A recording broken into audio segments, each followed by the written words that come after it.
Cool. You're all live. We just can't see it, you mean? Correct.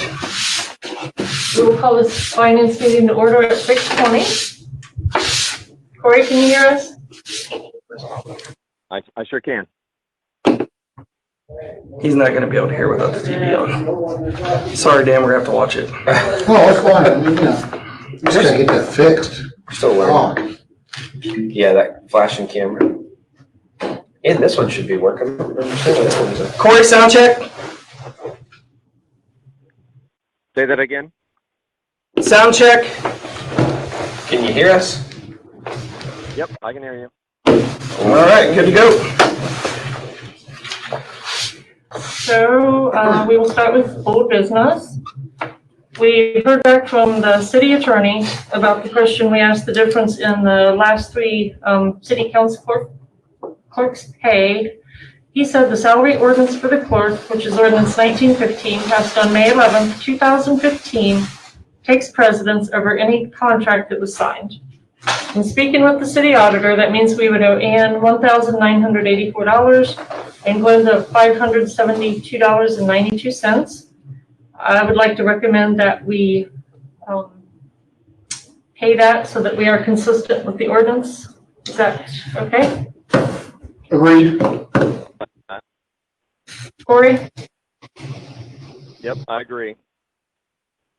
Thank you. I think we should get it taken care of. I think we should get that resolved and get those ladies whole. I agree. Okay, Taylor. I was going to explain, it's probably overkill to explain it, but the reason that Glenda's was not a rounded number like Ann's was because Glenda's was having her pay split. Most clerks get their pay split 12 ways, so once a month. She was having her split 26 ways or bi-weekly. Oh, okay. So her difference was a little different than what Ann's difference was because of the bi-weekly thing. I would also like to hear what anyone thinks and provide my own opinion to watch on the new loans that we get. And speaking with Taylor, we do have a lot. And he was looking around and he stated that we have a visibly higher number in payments than a lot of these other cities like Pickerington, Logan, Belpre, Athens, Marietta, Pomeroy. So I would just like to make sure that when we are getting loans for these projects, we realize that they are going to be payments and add on to the payments that we already have to make sure that we don't go overboard with the loans and the payment issue. Any comments? Well, I think you need to be careful what we spend right now to begin with until we see exactly what we have to work with in July.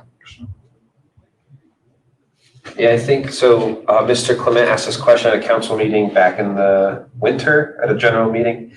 So I got the numbers and we were at like, I'm just based off memory, we were at like 17% of our current revenue goes to debt service. But when that's citywide, but when the sewer plant finishes, it would be over 20% each year.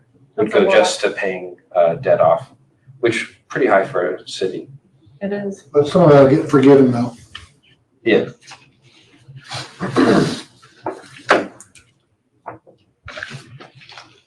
Okay, so did everyone get the estimate, or I don't know if it just came to me,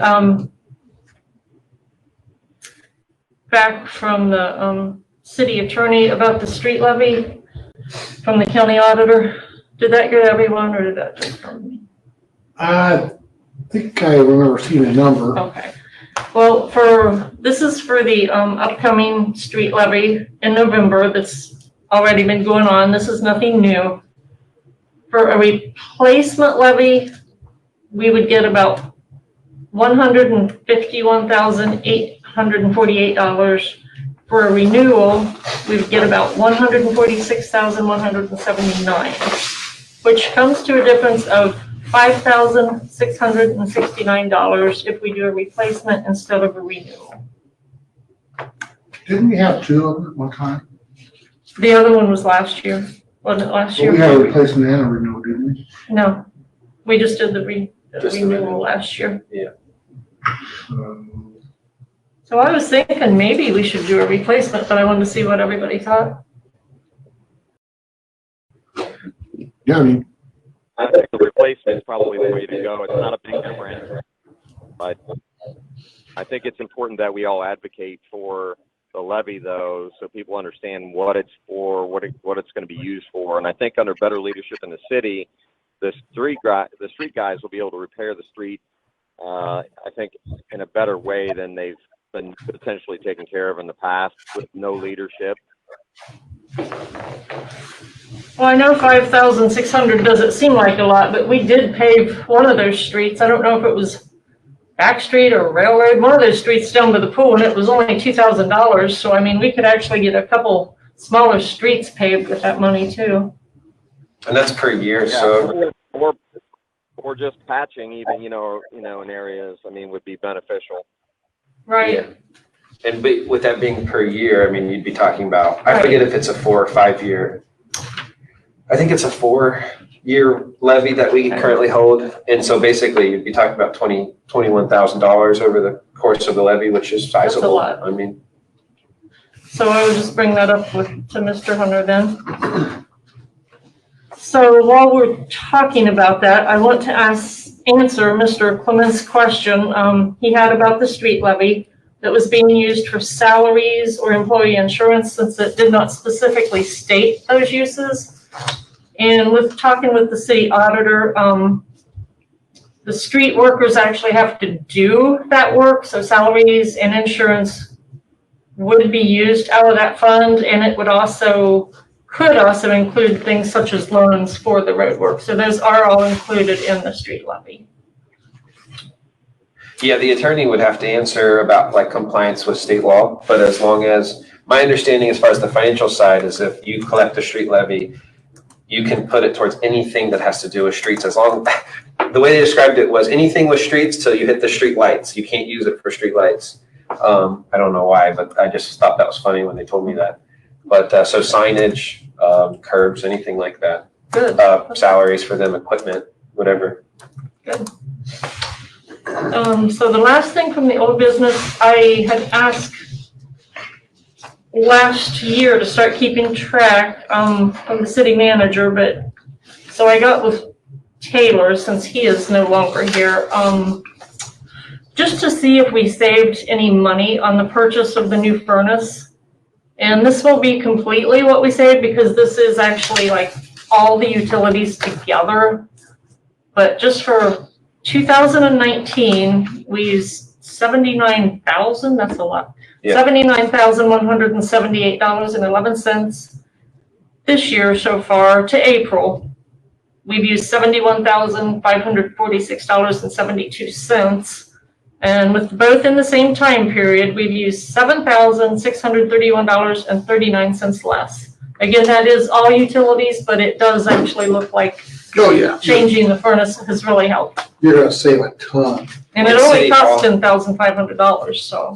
And in that 8,000 rough, what did you say the difference was? 7,631. In that 7,600, if I remember right, 3,000 of the savings was in City Hall alone.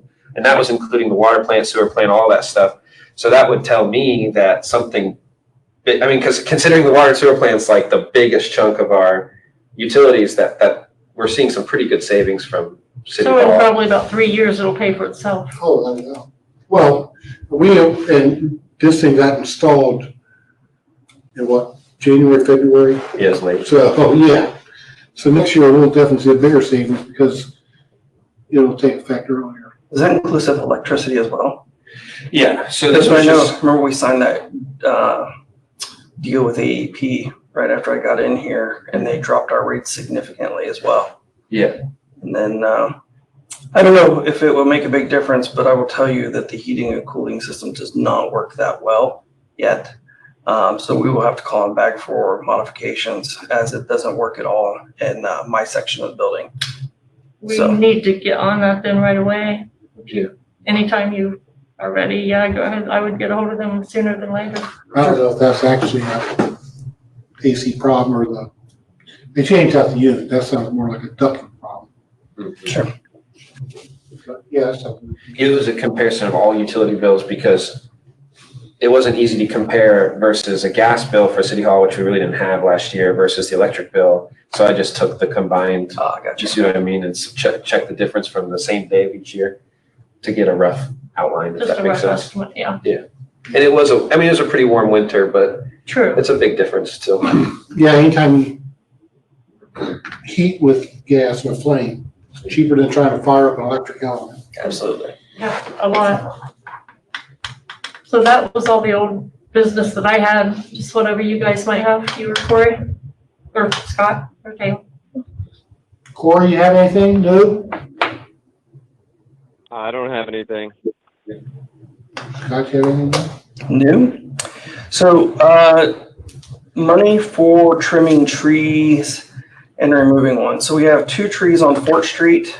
It's right across from Fruth, right around 100 Fort Street. That has been an ongoing issue, and I've talked to the tree commission, and they're on board with getting those 2 trees pruned and removing the maple tree that's beside it.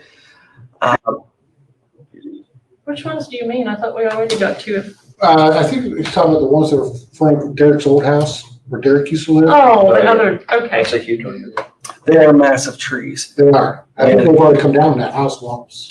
They have.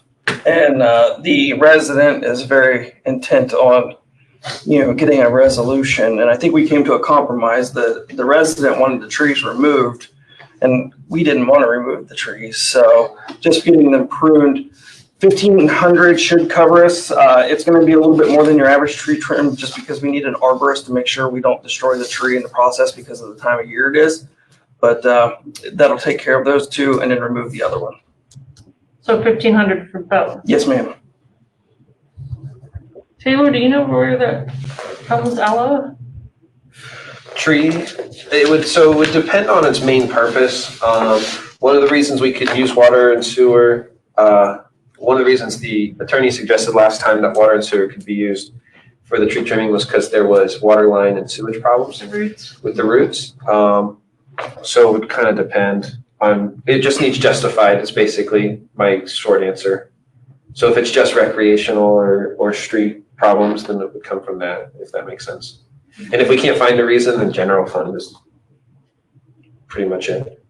So you will figure out which. if It's just the root- general maintenance for these trees. We're just taking out a lot of the dead stuff that's already up there. To my knowledge, there's no, it's not causing any hindrance to any of our infrastructure. It has heaved up the sidewalk there and is in need of some sort of repair on the sidewalk.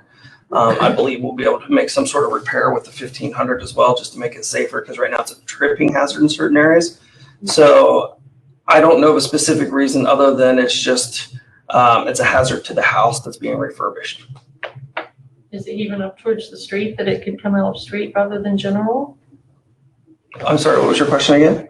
Is it starting to raise up more towards the street than just the sidewalk to come out of street, or would it just be the general? If I recall correctly, yes, it is starting to push up the curb and a little bit of the asphalt on that side as well, because it's a big tree. It goes from the curb to the sidewalk.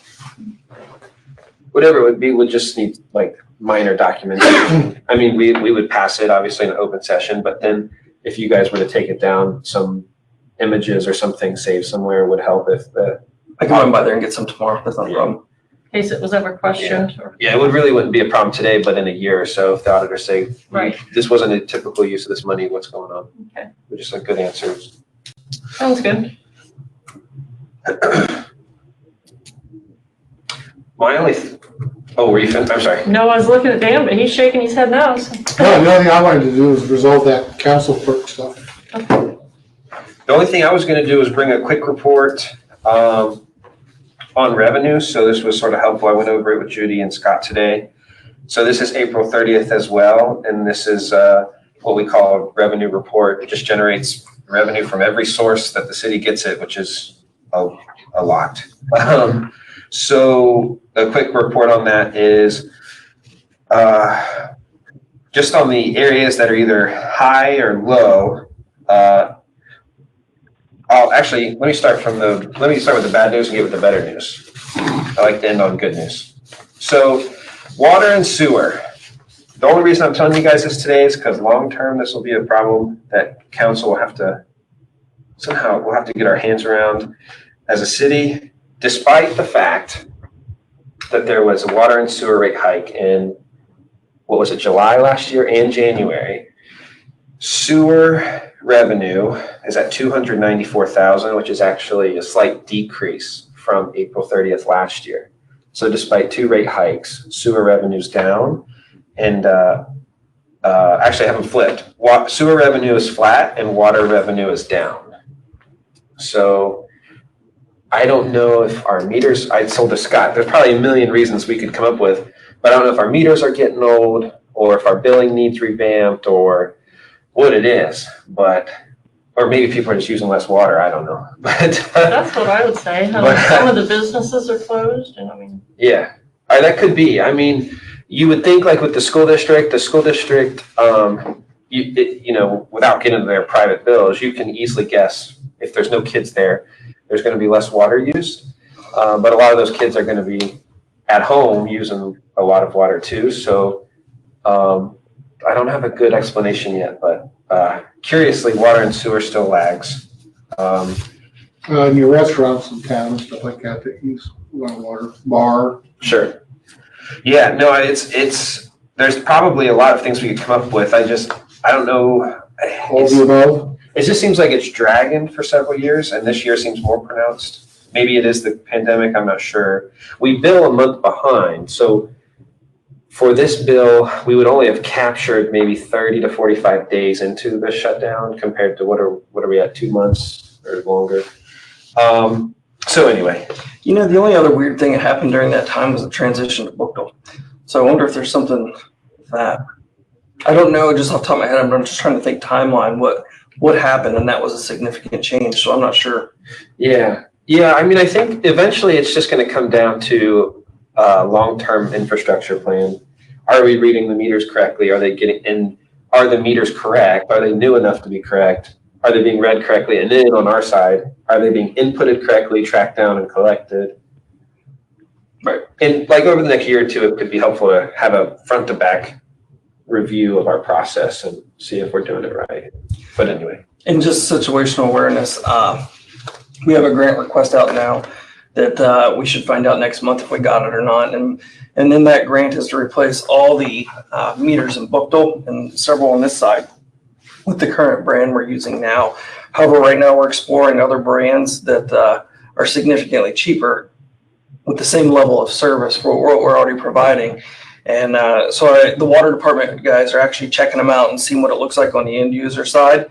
And if we were to get that grant and we were to switch to the other brand, we would be able to replace all the water meters in Bookdale and Nelsonville, set up the 2 towers, and we wouldn't have to go out and read meters anymore. Plus, we'd have all new meters. Is that one of the ones that you sent us in the email? No, what I sent you in the email were the wish lists for funding that could come down from COVID. This is the one that we put in for Mill Street during the Mill Street project. When we, right after I took over, when we found out we'd been stolen from, we canceled the Mill Street project out of, paying out of our monies, and we rolled it into the grant with those water meters and such.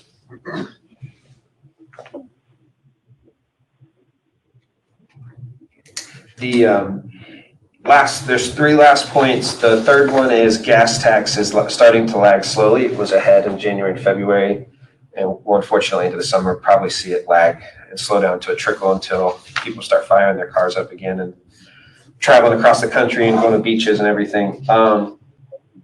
So anyway, and that's statewide. That's not just like a Nelson. The state collects that and divvies it up. It's nothing that we can do.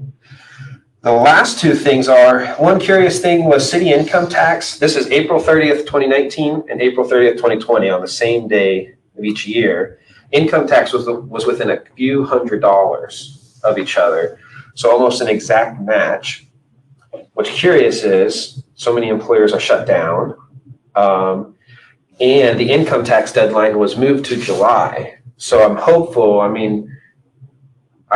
fingers crossed, I don't want to jinx anything, but I'm hopeful collections are up because by July, we'll have a better picture of everyone who filed. And if we're already matching 2019 and we still have 2 months to add on to it, seems like.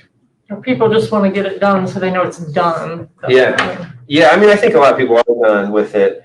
But I expected not a deficit, but a decrease at this point. A lower amount of income tax collected today than at this point last year. So the fact we're matching was I can tell you conversations with nearby city auditors that they're seeing huge, like 30% declines. So fingers crossed we're going to miss that, hopefully, or at least the worst of it. And then through a combination of Scott's, myself, and the employees kind of full court press on the general fund. The general fund has actually at this point collected 75,000 more than it did in 2019. It's a combination of, well, some of our revenue is holding up, some of the sales tax being strong, but also auctioning off goods, getting full payment for services, and some state programs like workers' comp. Basically, as a stimulus program, Ohio Workers' Comp sent back some of our premiums. Police car. Police car, not that we want to wreck a car, but we got an insurance check for a car crash for $14,000. And my hope is if income tax revenues hold up, at least to some degree, the general fund, I was very concerned we were going to end the year negatively. And I think that we have a pretty good shot of ending around where we were last year, which was around 80,000, which is not great, but it's not an emergency either. So, Yeah. so we can hold the line on many fronts. I'm optimistic. So one of the things, so we're not done auctioning. We still have a lot to auction, but currently we're over 32,000 revenue just from selling off stuff that's been sitting around. And that goes in the general. It does. Yeah, and that's not even reflected in this. Correct. That's not We even in haven't there got the yet. money for that yet. So. So that's not counting his 32,000 for the auction. Right. Yeah, I mean, everything, a lot of collections are up. Rental registration collection is up. Sales tax is up. Because of, last year, we got, what, 20,000 in, what do you call it, interest from the bank accounts and CDs. And since I negotiated in December a higher interest rate on our bank accounts, in the general fund, just the general fund, we're at 11,000. That money gets split up to all the funds. So, yeah, workers' comp. I mean, it's just been a mixture of things. We've had some lucky breaks that maybe we'll make it through this year. Okay. Well, plus we got all the little ghosts out of the haunted house. Yeah, right. True. Really true. And I even said this to, I think it was Scott, maybe it was Judy earlier. I almost hate to say it and then end up being wrong later. And I don't want to give anybody the impression that we have, we can start getting Lamborghinis or anything. But only thing that kept me up at night recently was if the general fund could end above zero for us. And we've had a good first quarter. So That's good, because there's a lot of things we've pushed back. I mean, right. and not done just because we didn't think we could. Sure. And hopefully, like I said, I mean, I know cities, some suburbs of Columbus on those listservs I'm on that we're all in a conversation with each other. They're seeing huge 20, 30, 40% declines in income tax. And they're talking, I mean, layoffs today, not this summer. So I'm hopeful we can avoid the worst of that impact. So I do have a question from Facebook for you. How will you enforce residents to pay city taxes? Good question. So the first part is just notification, which we've done. I mean, the city income tax is a requirement. Your employer should be withholding it if you live or work here. If not, contact them. And then once the July 15th deadline passes, that's when we start talking about, for the first time, honestly, maybe in a decade, Nelsonville is going to levy fines and penalties for non-filing and non-reporting of income, and pretty much anything that's at our disposal. We're not going to put anybody out of their house, and we have payment plans available. People can sign up for a year or two, splitting their tax liability into $30 payments or whatever. But the city is fully empowered by the state to take civil issues, or what do I want to say, civil action against citizens who don't pay income tax, just as like the state can. And we plan on, my thing is it should be fair and across the board. So if some of us are paying, everybody else should be too. So. Okay. And then there was a concern about not raising the water and sewer rates again, but correct me if I'm wrong, we've already voted on the sewer rates for an 8% increase. And then as discussed in the same meeting that we talked about that percentage, The water rates will also increase 8% as well, on track to pay for the new sewer plant. But when Or talking June about 1st, that, sorry, maybe June. we could at least look the next time, instead of raising it every 6 months, to like kind of maybe do it for a year and see where we're at. Sure. Because we've raised it 3 times in the last 12 months. Well, for how many years did we not? Oh, I do it at know, all? we're playing catch up, We're but, playing catch up. Our It's not. infrastructure has suffered because of it. but when you only have certain income and it doesn't go up, that doesn't matter that nobody paid for 10 years. So I'm just saying, maybe we Well- could wait. We're paying for it now. I know, but maybe we could look into waiting a year instead of 6 more Well, months. so we're getting those numbers from Stantec on the estimated. But that also said in Have- like have 4 stayed years we'll be further on. good and we can quit raising. So, Well, we just need to be able to stay out in front of it. true. It did say that. The problem has been under collection. And I don't mean to say that meaning the office hasn't been collecting it. The amount of delinquent accounts is actually down. The numbers just haven't come up. So RCAP, I'm sorry. Yeah, our- RCAP had projections of how much sewer revenue we would have collected the last few years, and we just didn't match any of them. Well, if that prison or whatever it's gonna be ever gets open, everything that should help a bit. Well, that's getting changed into, from what I understand, a ladies' facility.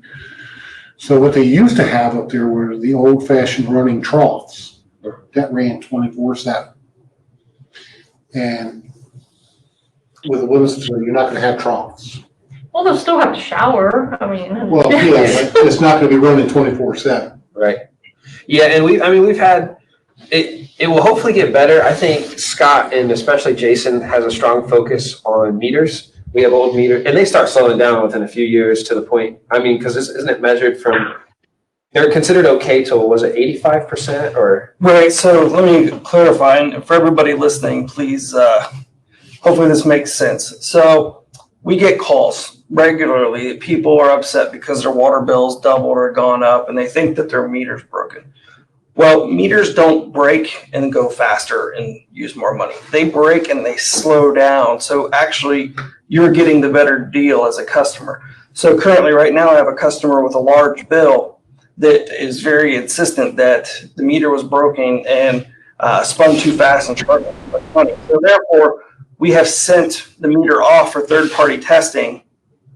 And likely, when the meter comes back, the meter will have failed because it'll be greater than 80% reduced. So if we were applying that numbers, the customer would actually owe us even more money than what we currently show them owing us money. So as of the end of the day today, all meters that we know are broken or not working have been replaced. So they wrapped that up today. And now it's just a matter of going after ones that are slow and checking for slow ones, and then ones that are really old that have materials in them that we got to remove and replace with plastic ones. Oh, and I do want to say kudos to you guys and your crew for stopping the wild river up there by Corey's house. Yeah. Line runoff. That was Jason and Delbert took care of that, so they got up there and they did what they do. Can't even explain. It's amazing there's no longer a river flowing down the road. Right, you no longer have waterfront property. So one thing I forgot to put, so forgive me procedurally as I'm about to ask a silly question. So do I need to ask for the 7,500 for the manholes here as well? Typically, yeah. Okay. Yeah, so that'll probably go through finance, but I mean, that already went through utility, right? Correct. So that's through utility. So, What manholes there? I don't know. So what we you're talking have, about. so have you seen the hole on Washington Street where there's barricades? So Washington and Madison, the street's actually caved in a little bit right there. So we got an estimate for 14 grand to have an outside company redo it. And one of our employees who's been here for almost 20 years has said, we can do that. And he's willing to train the new folks how to do it as well. So when we got talking about it, we talked about that manhole and then what other manholes are busted. So, I don't know. I'm not trying to point fingers because that's really not the case, but we have lots of broken infrastructure that the guys that work on it have known about for a long time. And somehow it's just gotten disconnected between them knowing it's broken and then actually getting it replaced. So I don't know if it got brought up. I don't know. I think a lot of that was just lack of leadership in past government, just, oh, we can't afford it, we can't afford it. I guess what the point of my comment is, we have a lot of broken stuff that's not newly broken. So the other two manholes, there's one by Rocky Boots and then there's another one by Subway that are also broken. So for $7,500, we can replace all three of those manholes. And So is that salary? That's just parts. just parts. So yeah, that would probably have to go through an ordinance or something, wouldn't it, to approve? Well, it would have to go through an appropriation, I think. Yeah, that's what I So meant. And then that would be an typically- ordinance, right? So typically though, I mean, if we decide to pay the street in the streets committee, that doesn't go to finance. I mean, Streets? Yeah, they do. what, for the appropriation of the money? Yeah. And we usually picked out what streets we wanted done. The street committee. Right. Right, what I'm saying is, Well, street And then it street into committee would decide if they, Go ahead, Corey. street committee would decide whether or not they felt it was worthy project to move forward to finance, and then finance would determine, do we have the funds and where would we pull it from before we push to the full council. right, So that really So, yeah. should originate street and then come to finance, so we don't circumvent the street members. right. And utility was approved, if I remember right? So that's it. No. What fund would that come out of? So it would come out of sewer fund. Our manholes and my mind is blanking this afternoon, storm drain collection and all that, we've done sewer typically, sewer funds. Some cities have their own separate fund, but we've never done that for some reason. And there's money in the sewer for that? Yeah, I mean, 7,500 for, well, the Washington Street one is Is bad. it's very necessary, yeah. Mhm. And I haven't seen the other two, I'm sure they're bad too, but That was a $14,000 estimate. yeah. So we're saving money by doing it ourselves, right? Yes. Yeah, absolutely. And I Actually, mean, yeah, the that's sewer, three for half the price of one estimate. I don't see why we couldn't go ahead and appropriate that tonight, if that's okay with you guys. Oh, me, Corey? It'd be fine with me. Yeah, we can go ahead and send that to appropriation. Just I've got put the line fund item. in the line item. yeah, I sent it over to Scott and them earlier today. It'll come out of what's called sewer collection, which is what the water crews use, and it'll be, Now, will that need a suspension of the rules, because this is something that needs to be done pretty quick, especially around Washington.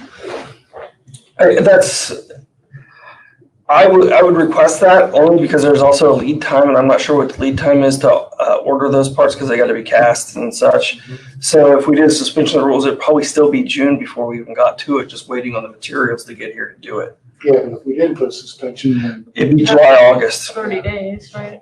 well, yes, it would have to go to two readings, but appropriations don't have to sit 30 days.